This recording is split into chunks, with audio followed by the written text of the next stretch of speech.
Welcome to all. Myself, Dr. Umangsa, working as an assistant professor at Ramanbhai Patel College of Pharmacy, Charusat University, Chanda. So today we are discussing about various organic chemistry laboratory techniques as a part of PhD coursework. So more specifically in today's session, we will be discussing about various recrystallization technique, various chromatographic techniques, as well as filtration techniques. So let us start with the various separation processes. So for separation of the compound, various processes we have to adopt it.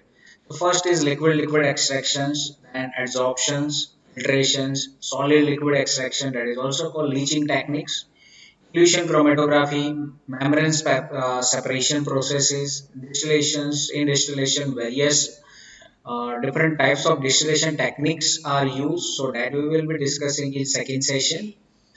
Affinity chromatography is also called affinity separation processes. Drying and evaporation, it is again one of the most separation processes. Freeze drying, which is also called lyophilizations. Precipitation techniques, again, which is a separation technique of organic compound from the liquid form. Crystallizations, again separation as well as the purification techniques. Electrophoresis, centrifugation, again separation technique, and mechanical shaving method. So these all are the separation processes. Now let us discuss about the recrystallizations. What is recrystallization? So as we all know, it is a purification technique which consists of the dissolving the impure substance in a minimal volume of the solvent near its boiling point. Okay. So in recrystallization, whatever the substance we want to recrystallize, we have to take in minimal volume of this solvent and it is near to boiling point and then allowing the solution to cool slowly to crystallize the substance, ideally leaving the impure dissolved. That means whatever the impurities are there which is available in liquid form, which is called mother liquor, and whatever the pure compound, it should be crystallized and ultimately we should filter it and we can get the pure compound through recrystallization techniques.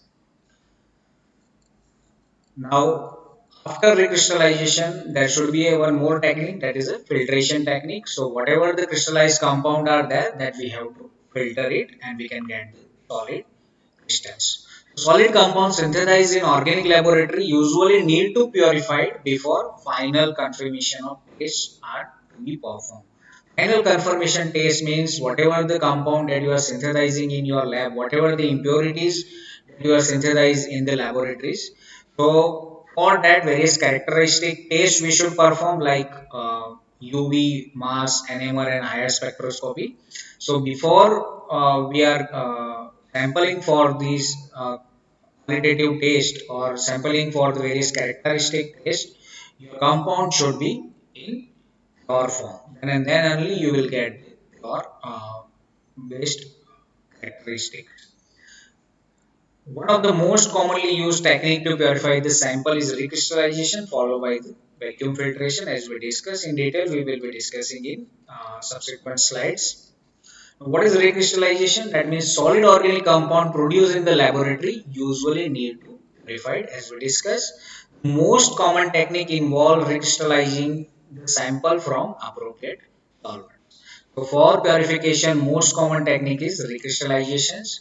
The recrystallization process is relatively very slow and selective formation of the crystal from the solvents. And another technique is precipitation. It is a rapid technique and again it is a non-selective process and thus not used to purify the sample. While recrystallization is a selective process where selective formation of the crystal is taking place. Now, what are the recrystallization procedures? So, what we have to do? So, first is dissolve the sample in minimal amount of the appropriate solvent. Here, I have used the word minimal amount. Okay.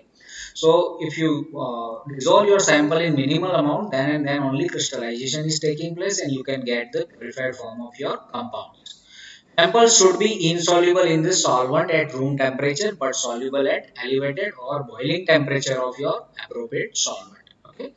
So whatever the organic compound you are trying to recrystallize, it should be insoluble in the solvent at room temperature. So you have to select particular solvent and soluble at elevated temperature. That means boiling point of your solvents. Solution is colorized. Sometimes you have to add decolorizing agent, and more specifically, activated charcoal is used as a decolorizing agents.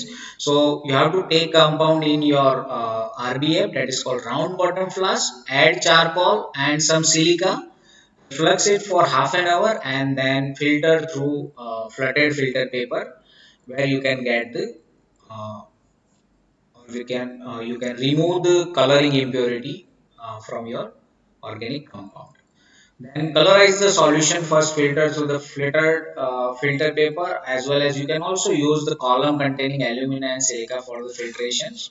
And the hot solution is cooled slowly to the room temperature. As temperature changes, the solid particle begin to come out solution and leaving more soluble impurities in solution. So this is the way you can remove the coloring impurity from your sample or organic compound. Now, after crystallizations, whatever the beaker you have taken, so place the beaker in water as well as the ice bath.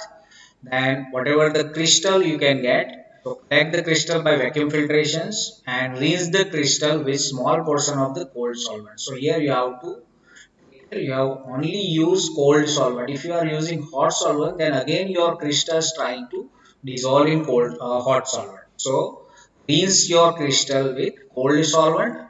Dry the crystal in air in your cupboard drawers, and ultimately you can take the melting point of your dried samples, and then after you can use those crystal by various characteristic or structural identification techniques.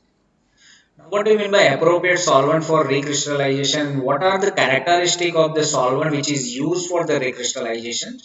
So first is solute particle are generally insoluble in the cold solvent but soluble in hot solvent, as we discussed. So whatever the solvent you are choosing, so whatever the solute particle means, whatever the organic compound you have chosen for the recrystallizations, it should be insoluble in cold solvent but soluble in hot solvent. Sometimes solvent or mixed solvents are used, and it should have a steep solubility versus temperature curve. Solutes sparingly soluble at room temperature and very soluble at elevated temperature, as we discussed, and the solvent should be volatile enough to be removed by the evaporations. Okay, so whatever the solvent you have to choose, it should be a volatile, so it can be easily removed by the evaporation techniques, and solvent should not react with the substance to be purified. Another characteristics are solubility of the organic compound is a function of the polarities of the both the solvent as well as the solute, means your compound. So here like dissolve like principle is act. If your compound is polar, then you have to choose polar solvent for recrystallizations. If compound is non-polar, you have to choose non-polar solvent for the recrystallization. And how to check whether our compound is polar or non-polar? So through various functional group you can get the idea about polarities. And the stability of the solute crystal lattice affect the solubility. That means if higher the melting point, that means the higher the stability and less soluble the solutes. Another point that you should take care while choosing the appropriate solvent for the recrystallizations are boiling point of the solvent must be less than the melting point of the solute. Okay, solute here again you have to remember that it's your organic compound. So boiling point. So whatever the solvent you have chosen for the recrystallization, so its boiling point should be, or you can say must be less than the melting point of the solute.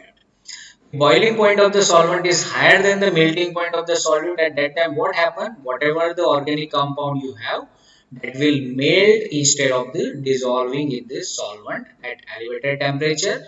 And after cooling off your solutions, so whatever the melted solute are there, that will comes to oil form, and oil form that is out forming an insoluble mass that is not purified. So solvent temperature again, solubility increase with the temperature. Stirring will increase the rate of dissolving but not the degree of solubility. So if your compound is not soluble upon stirring, so you need to apply some heat. You need to increase some temperature to solubilize your solute into the appropriate solvent. Compound with various functional group that can form a hydrogen bond like hydroxyl group, NH group, carboxylic acid group and amide that will be more soluble in hydroxylic or polar solvents such as methanol, water, etc. So you can choose the solvent by checking the various functional group that is present in your compounds. So this is another techniques. Sometimes base recrystallization solvent is a mixture of two miscible solvents. Say for example alcohol and water. So both are miscible solvents. So for example aspirin is very soluble in ethanol but quite insoluble in water, even hot water too. So this is the way you can select the solvent.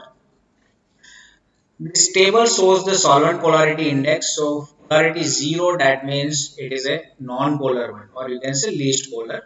And polarity 9, polarity index 9. So for water polarity index is 9, so it is considered as a most polar solvent, most polar organic solvent. Then comes to methanol, then DMSO, DMF, acetic acid, acetonitrile, acetone, so on. So this chart you have to remember while choosing the appropriate solvent for the recrystallizations. What are the ideal recrystallization solvent? So it should be dissolve all compound when solvent is hot. Another characteristic, it should dissolve none of the compound when solvent at room temperature. It should have a different solubility for the compound as well as the impurity. That means compound can easily solubilize or your impurities it cannot be easily solubilized. It may be happen. So you have to choose your solvent appropriately. Sometimes what happen, your compound and impurities both are soluble, but your compound can crystallize first, impurities it remain in the solution phase. So you have to choose such kind of solvent for the recrystallization. It should having a lower boiling point than the melting point of your compounds, and it should be cheap, non-toxic, non-reactive as well as the non-smelly. These are the ideal recrystallization solvent properties. Next technique is filtrations. It is again a separation technique, separation of the solid from the liquids or reaction mixers. So filtration of the solid after reaction is completed and isolate the solid product which has separated out from the unreactive reagents as well as the generated impurities. So filtration is nothing but isolation of the solid from the reactions, mixers or workup. Separate purified solid from the soluble impurities in solution from which it was recrystallized. It is again concepts of the filtrations. Remove solid impurities from the liquid. Again, it is called filtrations. And basically, there are two kind of filtration technique: gravity filtration as well as the vacuum filtrations. So let us discuss. So where there are two terminologies are very important in case of filtration. First is the porosity. So porosity is nothing but it measures the size of the holes in the filter paper that can pass through the particles. And retentivity, that means it is opposite to porosity, measure the size of the particle that can be retained on the filter papers. So you have to choose the filter paper depending on the porosities. Okay. Now let us discuss about gravity filtration. So for that, basically two kind of different filter papers are used. The first is filter cone. So by these way you can prepare the filter cone and you can place in the funnel and you can start the filtration. Another is a flooded filters. So this is again best way to do the filtration very fast. So in filter cone, what happened? Folded paper filter inserted into the glass funnel. So this is called folded filter paper with stem extending into the receiving flask. So this is called filtration flask or you can say receiving flask. And applicable volume for filter cones, it will be more than 10 ml. And flooded filter, so by these way you can prepare flooded filters where many creases are there on filter papers. Again inserted into the glass funnel with the stem extending into the receiving flask and applicable volume it should be again more than 10 ml. Next is the filtering pipettes. So for micro scale filtration, you can use such kind of the pipettes where various cottons are inserted into the pipettes where you can do the filtration at micro level. So microscale technique used with the pressure pipettes. A piece of the cotton is inserted into the top of the lower construction, and applicable volume for these it should be less than 10 ml. And one more technique is a decantation. So careful pouring of the supernatant liquid into the another vessel, leaving the solid particle behind. So here in figure you can check that. So whatever the supernatant liquids are there, that is poured from one vessel to another vessels, and you can see here there is some particles, but it is not a fully separation techniques. Next is a vacuum filtration. Again, it is a rapid filtration process. So for that, what are the requirements? So two funnels are used. First is a Buckner funnel. So this is called Buckner funnels. Various diameters Buckner funnels are used, and this is called Hirsch funnels. What are the difference between that? So Buckner funnel preliminary used to filter the large volume of the liquid from the solid, such as the crystal from recrystallization process, and applicable volume is more than 10 ml. But Hirsch funnel similarly, but it is same kind. Its construction materials are same, made up of porcelain, but it is a smaller than Buckner funnel with sloping slide. So here you can see it's a sloping slide, and here it's a not a sloping slides. And use in microscale technique, and applicable volume is less than 10 ml. And this is a schematic diagram of the vacuum filtration. So here you should take one vacuum flask. You can also call it as a filtration flask. Here it's a Buckner funnel or Hirsch funnel based on your liquid quantity of the liquid you can choose. And here rubber gauze is there, so you can just place in the vacuum flask through rubber hose. So, and this is outlet, so where you can fix the vacuum pipes. You can say rubber tubing, and one end it will be in the vacuum trap, and another end you can apply the vacuum. So whenever you are applying the vacuum, so it suck the air from the flask, and ultimately it increase your filtration rate. And what is the reason of the vacuum trap? So suppose if vacuum pressure is high, so sometimes there may be chances of your this through vacuum, there may be chances this liquid filtrate it will be come out in the rubber tubing. And so to stop or to prevent the damage of your vacuum pump, you have to set vacuum trap. So if some liquid is come out from the filtration flask, so it should be trapped at here. So it is not ultimately damage your vacuum pump. That's why we are putting the vacuum trap in vacuum filtrations. Now let us see the demo of the recrystallization as well as the filtration process. So whatever the solvent you have to use for recrystallization, so try to heat it and just pour the boiling chip, or you can say porcelain piece. And whatever the solute you want to recrystallize, just take in the conical flask, and it should be a properly dry. Then pour minimal amount of the solvent, hot solvent, in the your organic compound that you want to crystallize, and stir it. And yeah, after stirring, if your compound is not solubilized, so then you should place your conical flask in hot plate and to keep your compound in solution form. And if solid is still not dissolved, add tiny amount of the more solvent and swirl again. And when solid is in all in solution form, set it on the bench top and do not disturb it. So after a while, after a 30-minute period of the time, the crystal should appear in the flask. Once you will get the crystal, you can now place the flask in the ice bath to finish the crystallization process. This is how you can place your flask in the ice bath, and ultimately you will get maximum amount of the crystals. So this is how crystal is developed, and thereafter you should filter.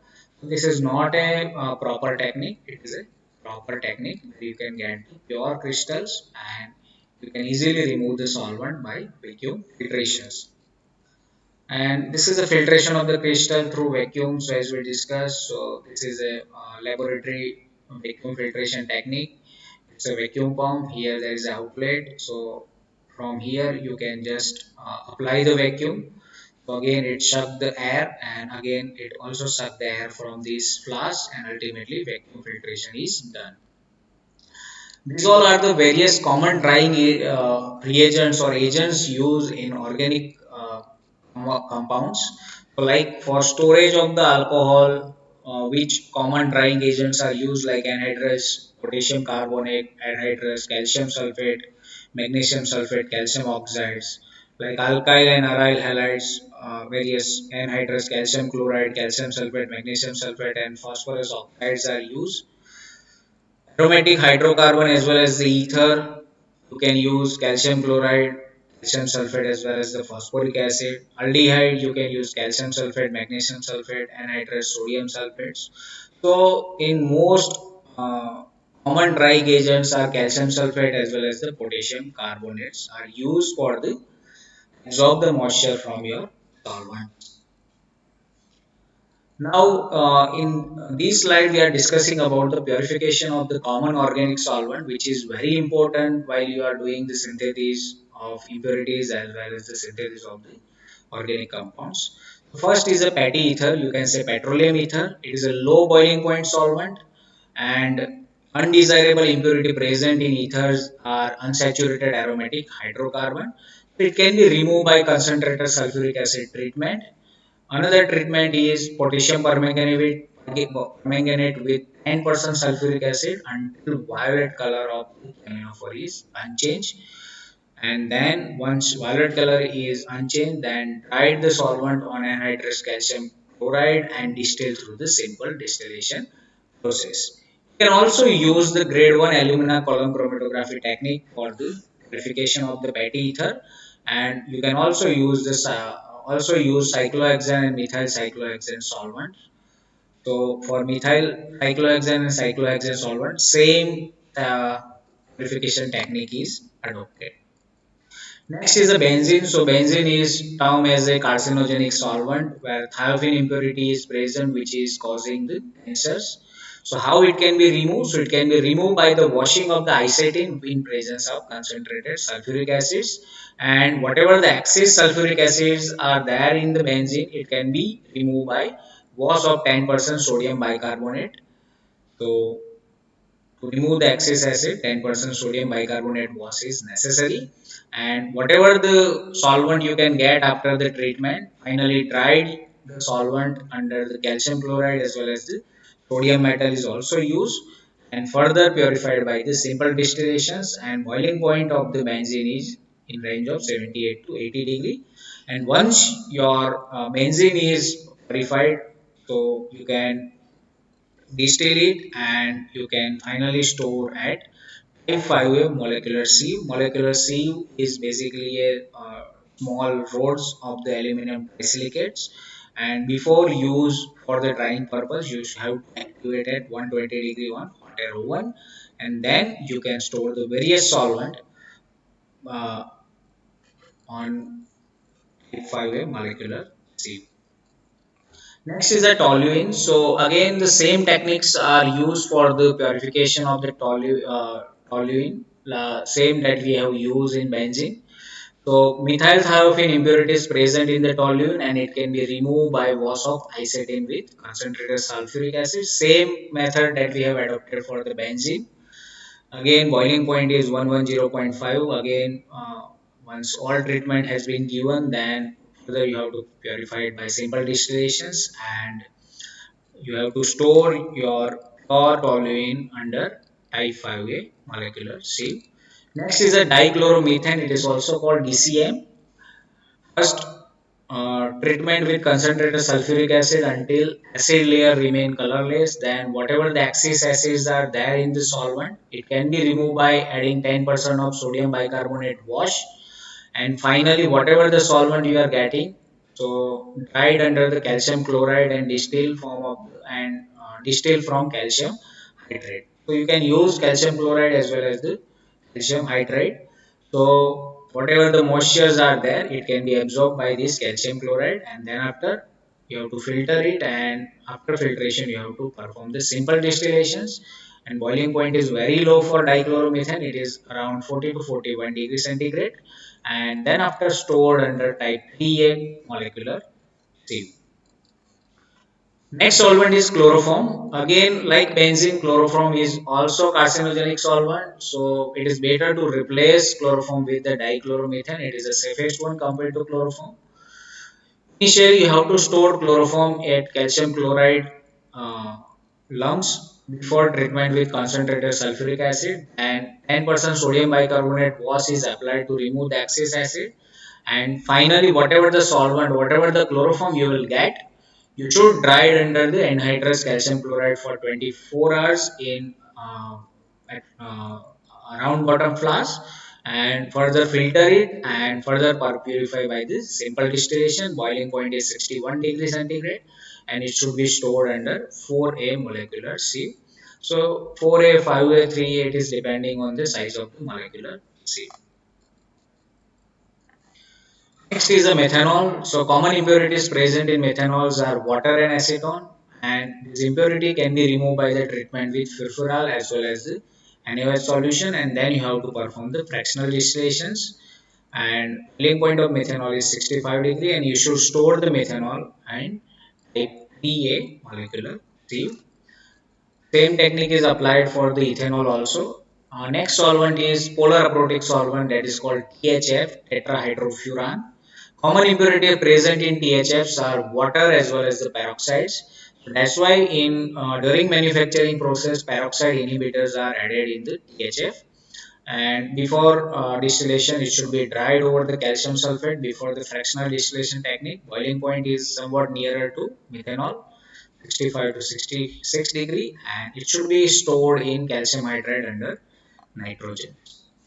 Next is acetone. In acetone, common impurities present are water, methanol, and acetic acid, and these impurities can be removed by the reflux the acetone with the aminophore until violet color persists, and filter it and dry it on anhydrous calcium sulfate before distillation. And boiling point of acetone is around 55 to 56 degree, and it should be stored under type 3A molecular sieve. Next is dimethyl formamide. So this DMF and DMSO both are called polar aprotic solvent. It should be pure by azeotropic distillation with benzenes, or another technique is you should purify DMF under reduced pressure, because of on boiling point DMF start to degrade. So that's why you have to depress the boiling point of the DMF by applying the vacuum.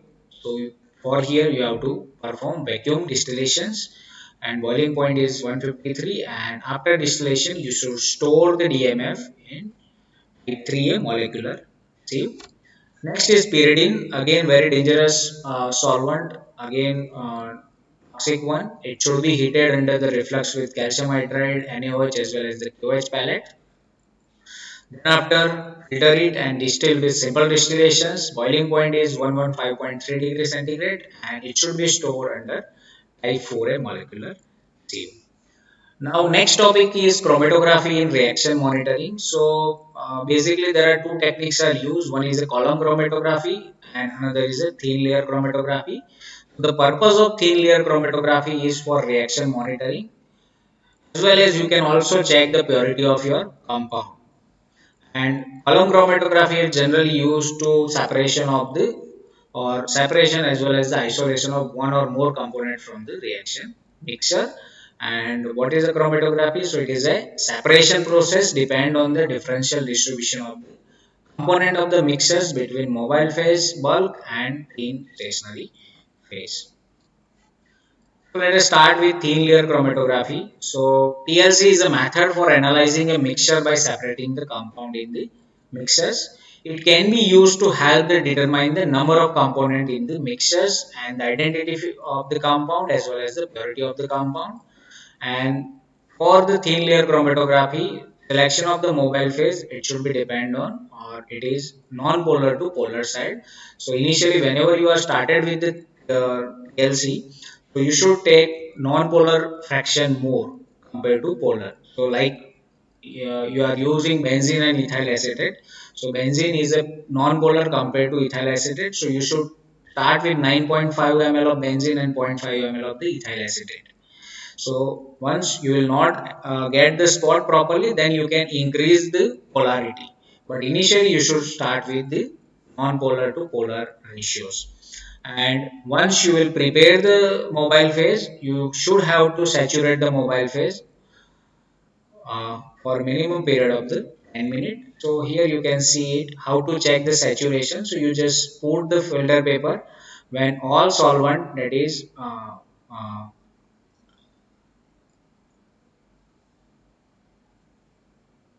so whatever the solvent you have choose here, so when all solvent is run to up to the top of the filter paper, that means your mobile phase is saturated, and then after you should place the TLC.